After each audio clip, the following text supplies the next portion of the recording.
செய்தியை பார்த்து வருகிறோம்.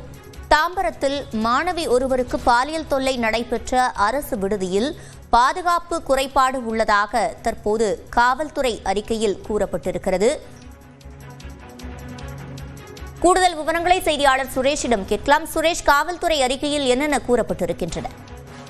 அதாவது சிவரஞ்சனி, சென்னை தாம்பரம் அடுத்த சானிட்டோரியம் ஜர்சி காலனி பகுதியில் தமிழ்நாடு அரசு சமூக நலத்துறை சார்பாக அரசு சேவை இல்லம் மகளிர் மேல்நிலைப் பள்ளி செயல்பட்டு வருகின்றது.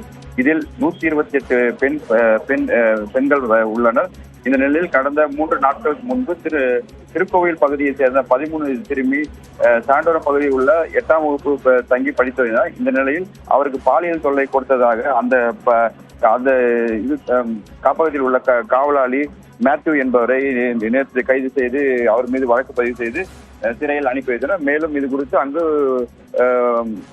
பாலியல் தொழில் மீது அத்துமீறிய இடத்தில் போதிய பாதுகாப்பு இல்லை எனவும், சிசிடிவிகள் இருக்கக்கூடிய 2 சிசிடிவி தவிர மட்டுமே செயல்பட்டு வருகிறதும் அது சரியான பயன்பாட்டு இல்லை என்பதும், பெண்